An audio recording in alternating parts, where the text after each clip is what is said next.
Mental Health Chats. I'm Claire Davis, and I'm all about bringing better emotional fitness into your life and into the workplace. If you're watching on YouTube, please subscribe. If you're listening on podcasts, please follow. This series is on burnout. And what we're going to discuss is all about how to spot the signs of burnout and how to prevent burnout in the workplace and in your life. And today we've got Yvonne Bignall. Hello, Yvonne. How are you? Hi, Claire. I'm great. Thank you. Thank you so much for inviting me on. Thank you so much for being here. And I have known Yvonne for quite a few years now, and I love working with Yvonne. And what I'd like you to do is tell everybody what you actually do, Yvonne, so everybody else can find out more about you. Absolutely, absolutely. So I position myself as a self-care coach.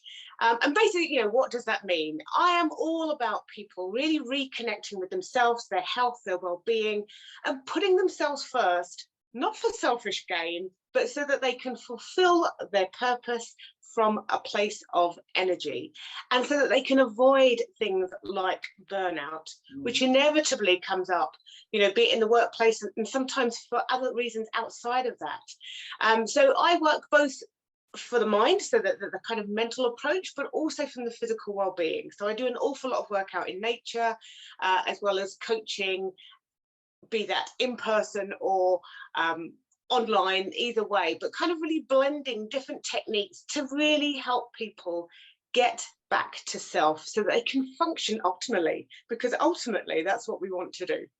Definitely, definitely. So you must have seen a lot of burnout over the years. So how would you describe burnout, Yvonne?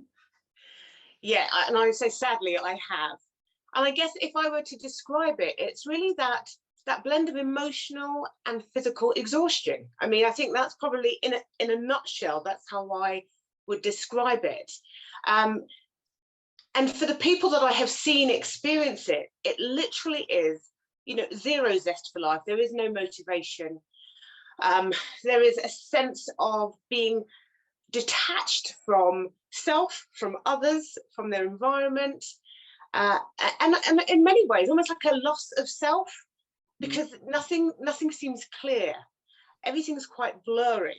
A lot of frustration, and a lot of it is about the stresses that have been building up that haven't been dealt with. And here's that thing with stress. We know if we don't deal with it, it just continues to build and compound. And so for me, it's just a complete build up of all the stresses that haven't been dealt with, and eventually mind and body say, "I'm out of here. I'm done." Yeah, that's really, really interesting, actually. And thinking about those stresses that build up. So what are some of the signs and symptoms of burnout, especially in the workplace, that we can look out for in ourselves and others? Yeah, definitely. I think this is really important, and this is about raising our awareness. So I think, if you are feeling maybe overwhelmed, let's just say, with your workload, as opposed to just accepting that as the norm, which is what people kind of end up doing, is question it. And, have I got too much on my plate? And if I have, what can I do about it? Who can I speak to about it? So really just be aware of how your workload is affecting you, and also how your workload is affecting your relationships. Are people avoiding you suddenly in a way that they weren't doing before? Are you snapping at people in ways that you wouldn't normally do? That's not really how you operate. So just really start being aware of those little signs and symptoms, and also look at your energy level. Are you feeling washed out? Are you feeling drained? Do you feel constantly tired, unable to focus? Because all of these are little telltale signs that you just need to be raising your awareness to. Because again, as I've said before, you can write these off and, oh, well, everybody else is feeling it, so I am too. But it's not normal and it's not right. Yeah. So it is really important to take the foot off the pedal and really assess what is going on.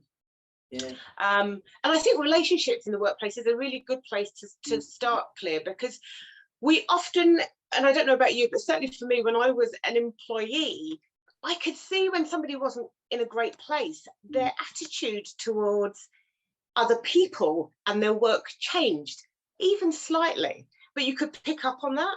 And I think, and if you're seeing it in somebody else, then be kind enough to bring it to their attention. Yeah. Also. Yeah, definitely, definitely. So that's really about ourselves and seeing it in other people. So you referred to yourself there, but also it's noticing other people and the fact that they may be feeling burnt out as well. So what can we do in the workplace to actually prevent burnout for ourselves and for other people? I'm a great believer in prevention over cure, without a shadow of a doubt. Yes. Which of course takes me back to self-care. You know, I go on and on about it because it is so important. If we are looking after our health, if we are ensuring that we're getting the best possible nutrition, that we're getting sufficient sleep, that we are not trying to be all things to all people, we are helping ourselves to stay in a healthy state. When we're in a healthy state, there is so much that we can do. So that's the preventative measures, really looking after your self-care and putting boundaries in place. Know when to say yes, know when to say no, and be honest with yourself about that. Because I know, again, we want to what's the word? We kind of want to help everybody and do everything. But the reality is we can all only do so much, and we need to be honest with ourselves about that. If that has bypassed and you are on the verge of, or you are in burnout, I think one of the most important things to do is to talk about it. And I know that but more companies than ever are putting things in place to ensure their staff get the attention and support that they need. So for me, don't suppress it. Don't try and hold it down. Don't try and just work your way through it. Burnout doesn't just disappear. It needs to be addressed. So if you've got somebody in the company who you can talk to, if you've got a mental health first aider, anybody like that, go see them, have the conversation, start to talk it through, because then you can actually create a plan of action. And I think one of the things we need to be really careful of is, you know, in companies, quite often it's, oh, well, if somebody's burnt out, we need to send them home and rest, which of course is great, and they do need to rest. But also understand, if that's all that they do, it doesn't necessarily fix it, because that detaches them a little bit further than what they're already feeling. Now they're isolated, and they then have that to deal with too, which is why I believe that conversations are key. And then to almost have some key people who you can turn to, who will help you to put in place a plan of action that keeps you, one, looking after yourself, but also connect to what's going on around you. And more than anything, if it's about your workload, do something about it.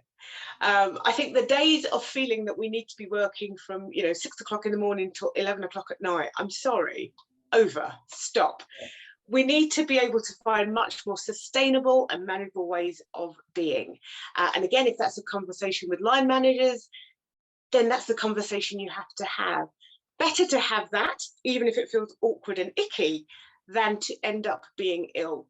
Because for me, burnout, whilst it may start with cloudy minds and not being able to hold attention, and it will eventually come through the body. There is a physicalness that has to escape, and it will find a way, and that can be incredibly detrimental. And I just want to say how bad it can be, because a very dear friend of mine had a heart attack on the back of just that. Suppressing, not talking, just doing. Fortunately, she survived, but that is not a place where anybody should have to or would want to go. Yvonne, you've said so many interesting and important things there, and I think one of the things is to not feel ashamed to have these conversations if you're feeling burnt out. And I remember back in the 90s when I was first a manager, I actually did go through burnout, but I felt ashamed